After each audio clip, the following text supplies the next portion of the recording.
ಮಂಗಳೂರಿನಲ್ಲಿ ನಡೆಯುತ್ತಿರುವ ಕರ್ನಾಟಕ ಕ್ರೀಡಾಕೂಟ 2025ರ ಹ್ಯಾಂಡ್ಬಾಲ್, ವಾಲಿಬಾಲ್, ಬಾಸ್ಕೆಟ್ಬಾಲ್, ಖೋ-ಖೋ ಸೇರಿದಂತೆ ವಿವಿಧ ಕ್ರೀಡೆಗಳು ನಡೆಯುತ್ತಿದೆ. ಆದರೆ ಬಿರುಬಿಸಿಲು ಲೆಕ್ಕಿಸದೆ ಕ್ರೀಡಾಪಟುಗಳು ಕ್ರೀಡೆಗಳಲ್ಲಿ ಪ್ರಬಲ ಪೈಪೋಟಿ ನೀಡುತ್ತಿದ್ದಾರೆ. ಹೌದು, ಮಂಗಳೂರಿನಲ್ಲಿ ಇದೀಗ ರಣಬಿಸಿಲು ಜೋರಾಗಿದೆ. ಈ ನಡುವೆ ಮಂಗಳೂರಿನ ಮಂಗಳ ಕ್ರೀಡಾಂಗಣದಲ್ಲಿ ನಡೆಯುತ್ತಿರುವ ಕರ್ನಾಟಕ ಕ್ರೀಡಾಕೂಟದಲ್ಲಿ ಬಿರುಬಿಸಿಲು ಲೆಕ್ಕಿಸದೆ ಕ್ರೀಡಾಪಟುಗಳು ಉತ್ಸಾಹದಿಂದ ಭಾಗವಹಿಸಿ ಪ್ರಬಲ ಪೈಪೋಟಿ ನೀಡುತ್ತಿದ್ದಾರೆ. ನಗರದ ನೆಹರು ಮೈದಾನ, ಮಂಗಳ ಕ್ರೀಡಾಂಗಣದಲ್ಲಿ ನಡೆಯುವ ವಿವಿಧ ಕ್ರೀಡೆಗಳಲ್ಲಿ ಭಾಗವಹಿಸಿದ ಆಟಗಾರರ ಸಮಗ್ರತೆಯೊಂದಿಗೆ ಕ್ರೀಡಾಭಿಮಾನಿಗಳ ಪ್ರೋತ್ಸಾಹ ಉತ್ತಮವಾಗಿತ್ತು. ಮಧ್ಯಾಹ್ನದ ಬಿಸಿಲನ್ನು ಲೆಕ್ಕಿಸದೆ ತಮ್ಮ ನೆಚ್ಚಿನ ತಂಡಕ್ಕೆ ಪ್ರೋತ್ಸಾಹ, ಬೆಂಬಲ ನೀಡುತ್ತಿರುವ ದೃಶ್ಯ ಕಂಡುಬಂತು. ಕರ್ನಾಟಕ ಕ್ರೀಡಾಕೂಟದಲ್ಲಿ ಹ್ಯಾಂಡ್ಬಾಲ್, ವಾಲಿಬಾಲ್, ಬಾಸ್ಕೆಟ್ಬಾಲ್, ಖೋ-ಖೋ ಸೇರಿದಂತೆ ವಿವಿಧ ಕ್ರೀಡೆಗಳು ನಡೆಯುತ್ತಿದೆ. ಇನ್ನು ಮಂಗಳ ಕ್ರೀಡಾಂಗಣದಲ್ಲಿ ಹ್ಯಾಂಡ್ಬಾಲ್ ಪಂದ್ಯಾಟ ನಡೆಯುತ್ತಿದೆ. ಬುಧವಾರ ಆರಂಭಗೊಂಡು ಗುರುವಾರ ಮತ್ತು ಶುಕ್ರವಾರ ಫೈನಲ್ ಪಂದ್ಯಾಟ ನಡೆಯಲಿದೆ. ಇದರಲ್ಲಿ ಮಹಿಳೆಯರ ಮತ್ತು ಪುರುಷರ 8 ತಂಡಗಳು ಭಾಗವಹಿಸಿವೆ. ಶಿವಮೊಗ್ಗ, ಮಂಗಳೂರು, ಹಾಸನ, ಬೆಂಗಳೂರು ನಗರ, ಬೆಂಗಳೂರು ಗ್ರಾಮಾಂತರ, ಎಸ್ಟಿಎಂ ಉಜಿರೆ, ಬೆಳಗಾವಿ, ಮೈಸೂರಿನಿಂದ ಪುರುಷರ ತಂಡಗಳು ಭಾಗವಹಿಸಿದೆ. ಇನ್ನು ಮಹಿಳೆಯರ ತಂಡಗಳು ಬೆಳಗಾವಿ, ಬೆಂಗಳೂರು ಜಿಲ್ಲೆ, ಹಾಸನ, ಶಿವಮೊಗ್ಗ, ಎಸ್ಸಿವಿಪಿ, ಹೊನ್ನಳ್ಳಿ, ಚಿತ್ರದುರ್ಗ, ಮೈಸೂರು ಹಾಗೂ ಮಂಗಳೂರು ತಂಡಗಳು ಪ್ರಬಲ ಪೈಪೋಟಿ ನೀಡಲಿದ್ದಾರೆ. ಇನ್ನು ಇದೇ ವೇಳೆ ವಿ4 ನ್ಯೂಸ್ನೊಂದಿಗೆ ಕರ್ನಾಟಕ ರಾಜ್ಯ ಹ್ಯಾಂಡ್ಬಾಲ್ ಸಂಸ್ಥೆಯ ಕಾರ್ಯದರ್ಶಿ ಬಿಎಲ್ ಲೋಕೇಶ್ ಮಾತನಾಡಿ, ಈಗಾಗಲೇ ಪುರುಷರ ಮತ್ತು ಮಹಿಳೆಯರ 8 ತಂಡಗಳು ಭಾಗವಹಿಸಿವೆ.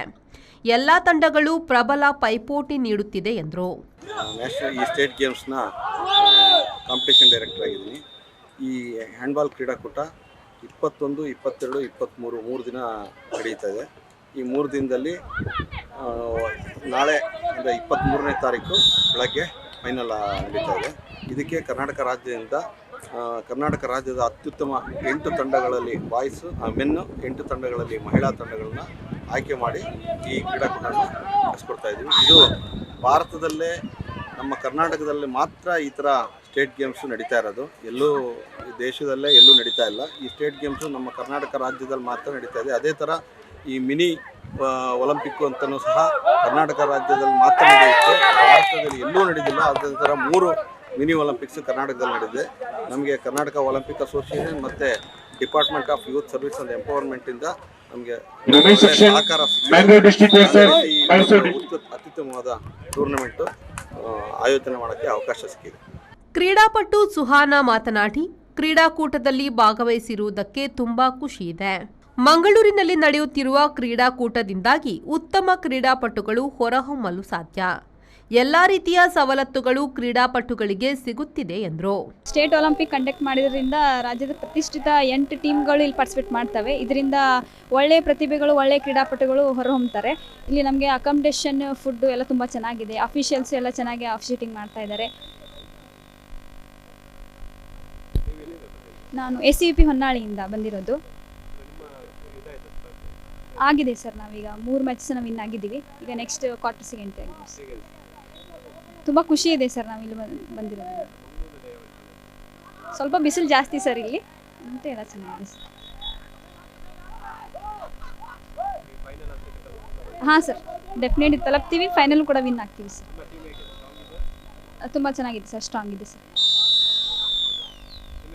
ಸುಹಾನಾ ಅಂತ ಸರ್, ಎಸ್ಸಿವಿಪಿ ಹೊನ್ನಾಳಿ.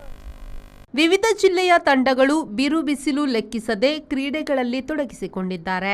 ಬಿಸಿಲಲ್ಲೂ ಉತ್ಸಾಹದಿಂದ ಅತ್ತಿಂದಿತ್ತ ಓಡಾಡುತ್ತಾ ತಮ್ಮ ತಂಡವನ್ನು ಉಳಿದ ಸದಸ್ಯರು ಬೆಂಬಲಿಸುತ್ತಿದ್ದಾರೆ. ಕ್ರೀಡಾಕೂಟದ ಸಮಯದಲ್ಲಿ ಆಟಗಾರರಿಗೆ ಅಗತ್ಯವಾಗಿರುವ ಕುಡಿಯುವ ನೀರು, ಐಸ್, ತಂಪು ಪಾನೀಯ ಇತ್ಯಾದಿ ವ್ಯವಸ್ಥೆಗಳನ್ನು ಒದಗಿಸುತ್ತಿದ್ರು. ಕ್ರೀಡಾಪಟುಗಳಿಗೆ ಯಾವುದೇ ರೀತಿ ಅನಾಹುತವಾಗದಂತೆ ಸ್ಥಳದಲ್ಲೇ ಆಂಬ್ಯುಲೆನ್ಸ್ ಸೇವೆ ಕೂಡ ಇತ್ತು. ಒಟ್ಟಾರೆಯಾಗಿ ಕ್ರೀಡಾಪಟುಗಳು ಬಿಸಿಲಿನ ಜಲವನ್ನು ಲೆಕ್ಕಿಸದೆ ಕ್ರೀಡೆಯಲ್ಲಿ ತೊಡಗಿಸಿಕೊಂಡಿರುವ ದೃಶ್ಯ ಸರ್ವೇ ಸಾಮಾನ್ಯವಾಗಿತ್ತು.